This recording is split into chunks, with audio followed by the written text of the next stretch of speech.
everyone. This is Group 5, and I'm going to take you through Axum Kingdom Civilization.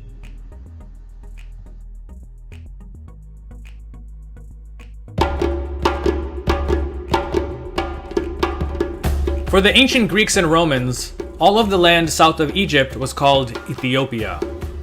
Up until the 3rd century, their interactions with that part of Africa had been limited to not much more than a few trading expeditions. For them, it was a land of mystery. The Greeks, Romans, and other Europeans at the time didn't realize that what they called Ethiopia was really a powerful kingdom that locally was known as Axum. Eventually, that kingdom would become one of the most powerful and wealthiest empires in world history.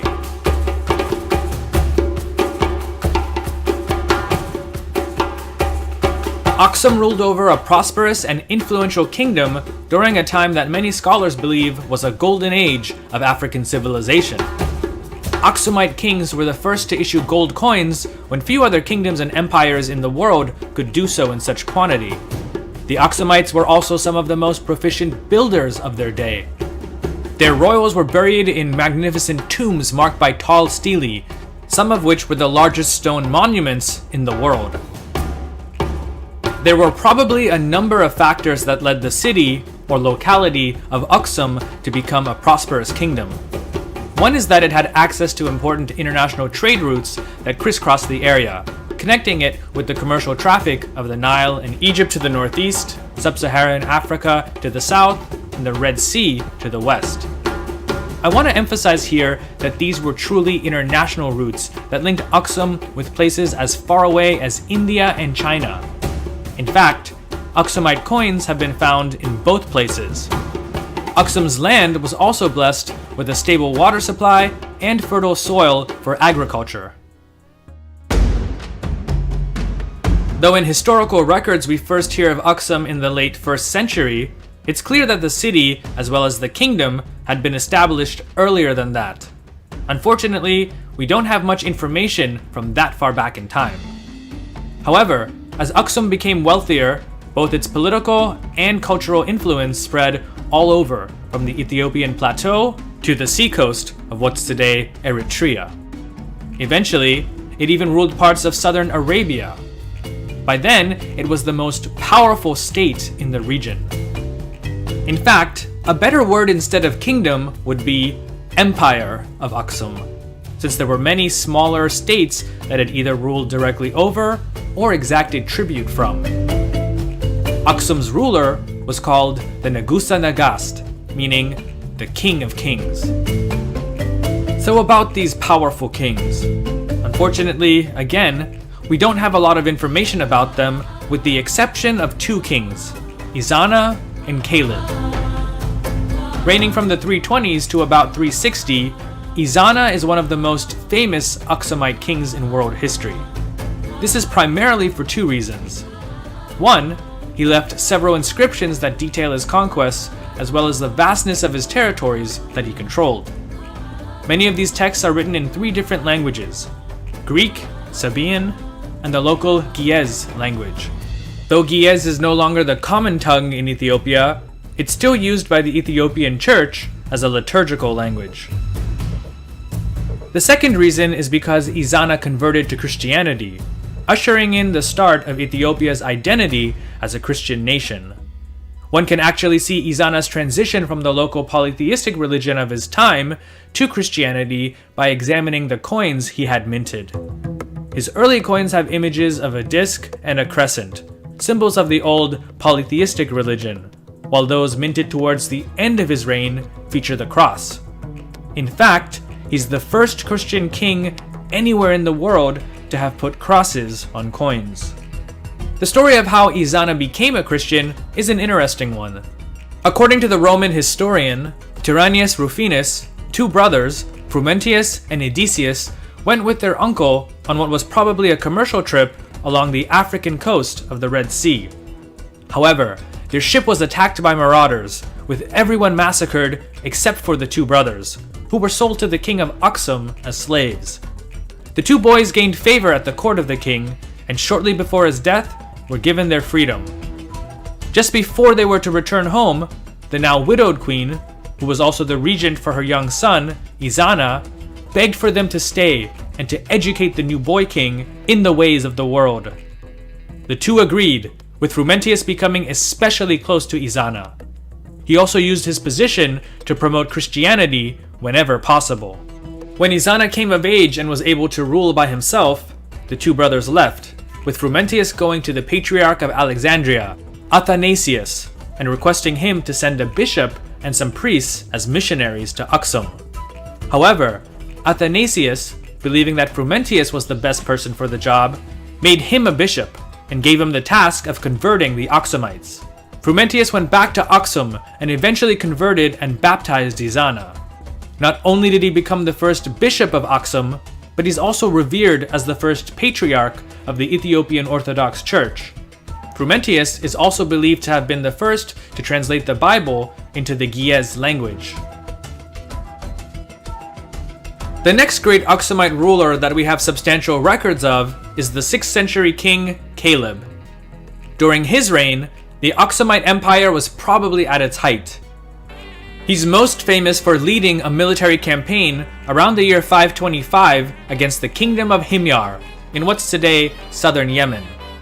The story goes that the Byzantine emperor Justin I made a strong request to Caleb to lead an assault on Himyar because its king, Yusuf, better known as Du Nuwas, had massacred a good part of Himyar's Christian community in a place called Najran. Caleb, along with other Christian allies, crossed the Red Sea, and if the sources are to be believed, easily defeated Himyar's army and killed Du Nuwas. After this, he appointed a viceroy to rule the area in his name. However, the viceroy was soon deposed by an Axumite named Abreha, who refused to pay tribute to Caleb and declared himself to be southern Arabia's new king. Despite losing that part of Arabia, Caleb had accomplished the task of bringing Du Nuwas to justice. Tradition has it that Caleb eventually abdicated his throne and spent the remainder of his life in a monastery. For championing the cause of Christianity and defeating Du Nuwas, the Ethiopian Church eventually made him a saint. With the rise of Islam in the 7th century and the Muslim takeover of the Arabian Peninsula, the kings of Axum began to lose both influence and their control of trade in the Red Sea region. This resulted in roughly 4 centuries of steady decline, which saw the empire downsize significantly. Eventually, the kings even abandoned the city of Axum and moved to a safer location elsewhere, though where this location was isn't known for sure. The final end of the Axumite kingdom is a bit of a mystery. Though the details of what happened are not exactly agreed upon, local tradition has it that between the years 960 to 1000, a non-Christian queen, either Jewish or pagan, took over the kingdom. Others say that she may have simply been a usurper. What is agreed upon is that she caused a good deal of destruction and severely weakened the Axumite kingdom. After this, there was a sort of dark age for which we lack information, but it's believed that the final king of Axum, Dil-Naod, was succeeded by a certain Maratekle Himanote, founder of the Zagwe dynasty. This though doesn't mean that Axumite culture vanished with its kings. It still permeates the modern-day country of Ethiopia today. Perhaps the Axumite dynasty also technically lived on with Ethiopia's Solomonic kings. The founder of the Solomonic dynasty, Yakuno Amlak, claimed to be a descendant of the last Axumite king, Dil-Naod. So I hope that this short video gives you an idea of what the Empire of Axum was and why it was so important. If it did and you enjoyed the video, please smash that like button, and if you haven't already, consider subscribing.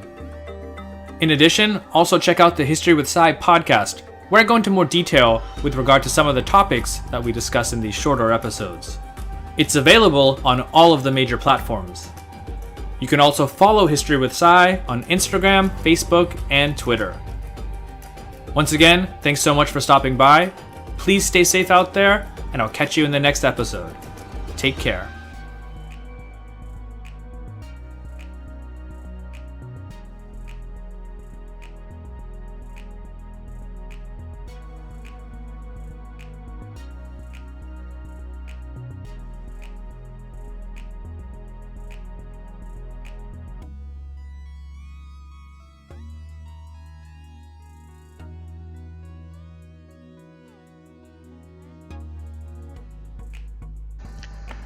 I'm Ezekiel, and I'm going to take you through introduction parts.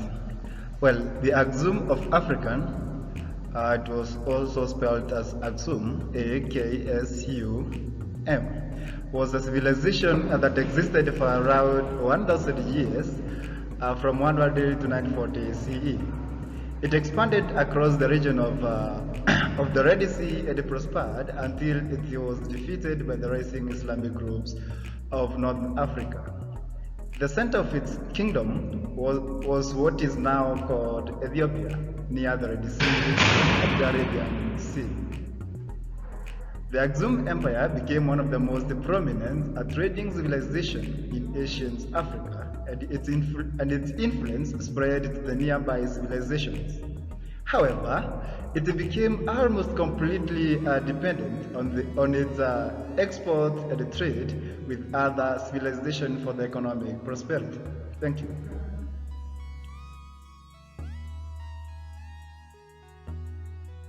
Take you through the rise of the Axum Kingdom civilization. The Kingdom of Axum was created around 100 CE, one of the most important events in the beginning of the Axum Empire was that the Axum Kingdom was one of the first civilizations in Africa to establish its own form of currency. Another notable occurrence was that sometimes during this period, the Axum established economic dominance over both Yemen and Somalia. The initial Axum was built around the agriculture as well as trade. Before long, though, their control of nearby trade routes became their dominant source of income. They traded their long gold and ivory for goods for surrounding civilization. Before long, Axum had established itself as an important regional power, especially when it came to trade. One of the first notable countries with which the Axum Empire traded was the ancient Kingdom of Egypt. The most notable trading centers and cities of this time period included the Axum itself. This city was the capital of the empire, and it was also called Axumis.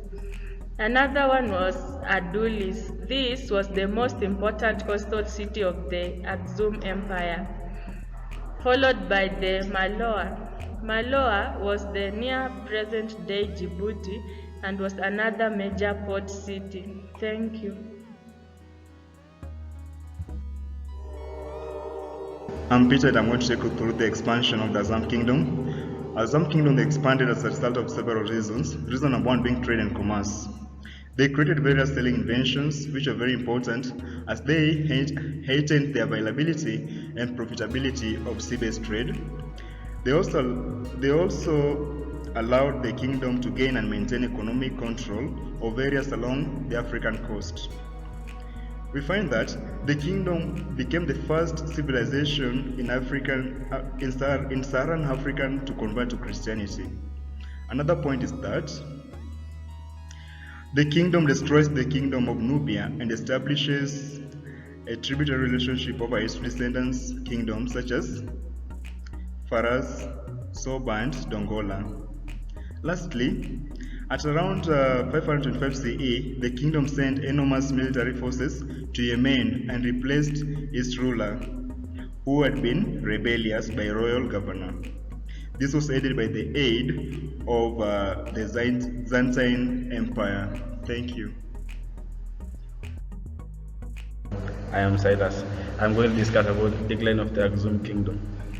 At around 600th century, the Axum Empire began to decline with the rise of various Islamic states in the north and east regions of Africa. While there were certainly other factors in the decline of the kingdom, the development of the Islamic prominence in the trade and commerce was a significant blow to the strength of the Axum Empire. Islamic nations began to assert control of the trading ports along the coast of Africa. As the kingdom of Axum was a trading nation, they were more or less entirely dependent on trade. This was crippling to the central economy of the empire. Important dates relating to the undermining of Axum power include late 16th 15th century. The Persian Empire begins to establish trade relations with the kingdom in South Arabia, undermining the farthest reaches of Axum trade power by 578th century. The Persian Empire conquers the former vassal states of Yemen, stealing it away from the Axum Empire. This was not a central area of the kingdom of Axum. It was still one of the first strong blows to its authority and power. Early 7th century, Islamic powers of the North Africa begin to block Axum access to trading boats, significantly weakening the economy. Thank you.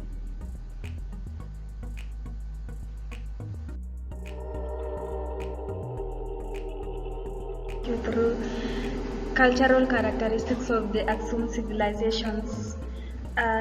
There were many civilizations in ancient Africa around the same time as the Axum. They maintained a unique ethnic identity and remained culturally distinct from many civilizations around them.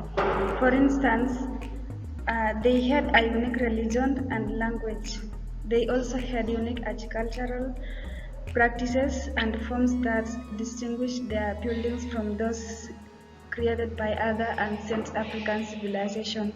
And I'm going to take you through the religious.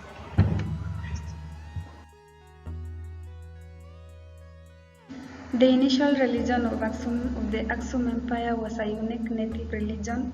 While they worshipped gods that were involved in the religions of their civilizations near the Red Sea, they also included local deities in their pantheon.